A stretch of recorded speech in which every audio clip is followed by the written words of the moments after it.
So looking at the engine compartment of the F150 yesterday, it was filled up to there, and overnight it's down to there, so it's a pretty good leak.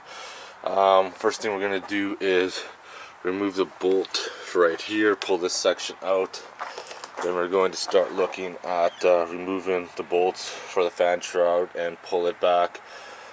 Drain all the fluid from the radiator, pull off the hoses, and remove the two clamps on both sides, and hopefully the rad will just pull straight out. Hey everybody, welcome to another shit show. Today's video we are going to change the rad in my 2006 F150 4x4. The problem is that it's developed a leak somewhere in the radiator. I'm thinking on the driver's side corner part of the rad. When it's under pressure it leaks slowly, well actually it leaks quite a bit, and then once it's cooled down it's fine. So what we're going to do is start ripping the old rad out. Let's quit fucking around, let's get to work, get this shit done. So there's our radiator drain right there. I'm going to hook up a hose to it and run it down to a pail, and then we're going to start draining the radiator fluid. There's approximately 20 liters in this, so might have to drain it into my bucket a few times. You never know. There we go. Start the slow process of draining out the radiator fluid.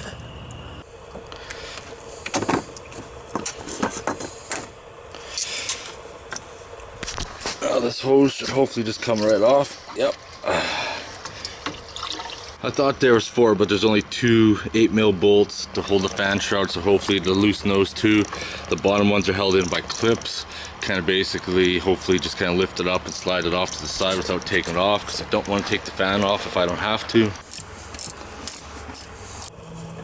Same thing with this one here. Put a pair of pliers on it, gently squeeze that tab, break it free, and then pry it off. These bad boys look like they just slide off.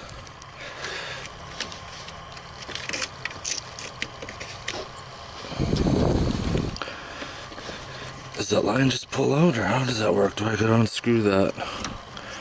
I'm not sure yet.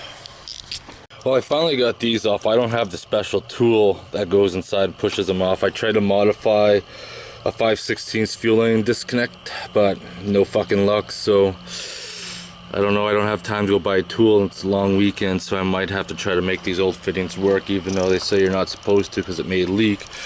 I used a slightly bigger wrench. It's 27mm, but I used 1 1/8, and I notched at the back for a flare nut to get the one at the bottom. So now we're just gonna disconnect the rear rad hose and then the 2 bolts for the, and hopefully it should just pull out. Alright, these are 10mm. Let's remove the radiator brackets, both sides.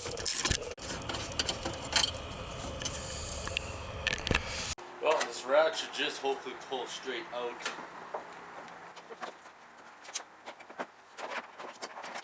Right, now that I got the rad out, you can see right here it's been rubbing, and it looks like it's probably got a pinhole leak in there somewhere. You'd have to most likely pressure test it and see, but fuck me. I pulled the bottom line out of the racks. That's the hardest one out. Once I get this one tightened, I'm going to take off the front one, and then we're going to see what's going to happen. I got everything reassembled, got the cooler lines installed. Once we start it up, we're going to know if I opened up a can of worms. If they leak, I'm going to be fucking mad, but there's not much I can do because I don't have the special tools, so you got to do what you got to do. Rad hoses is hooked up. I'm just going to button up the rest of the things, and we're going to start filling it full of coolant. Right now I'm just mixing up my coolant and testing the strength with this tester right here, and this jug I made right here is tested for -35, so we're going to go ahead and add that to the truck. Well, let's fire this thing up, crank up the heat, and let it circulate. I just left the cap on loose because it's going to be a lot of air in there we're going to have to work out. Alright, got the temperature cranked up to full heat defrost, and I got heat coming out of the vents. Temperature's at half. Yeah, so the transmission lines, actually I resealed them. I put some sealant on the threads when I tightened the back end, cleaned them up first, and let it run for about half hour, no leaks. The hardest part about this job is getting probably those transmission lines out. If you don't have the proper tool to poke them out properly like you're supposed to, I ended up screwing them out. I used it's actually a 27mm wrench, and I went a little bit bigger, used 1 1/8, and I put a notch in it to use it as a flare wrench because the bottom one's pretty tight, so it's kind of hard to get in there. But I did it that way and managed to get it out, cleaned up the threads, put some sealant on it, put it on, took it out for a drive. So far no leaks. I'll keep you posted. If it does leak sometime in the future, it'll be in a video. Once the rad is out, the rad comes out really easily, but putting it back in, it'll probably take you about 10 minutes, and you'll have all the hoses back on, everything buttoned up, everything good to go. Did the rad fail because of corrosion? The rad failed, like you saw in the video, because of the tubes had rubbed on the fan guard. And I bought some special solder that's supposed to use for aluminum rads and stuff. And I'm going to do that in a future video of repairing that rad and then testing it, make sure that the leak is fixed. So we'll save that for a future video. Anyways, pretty straightforward and simple. This truck has cost me money and I never even drive it. Anyways, it's fucking beer time. If you have any questions or comments, post them below. Otherwise, thanks for watching.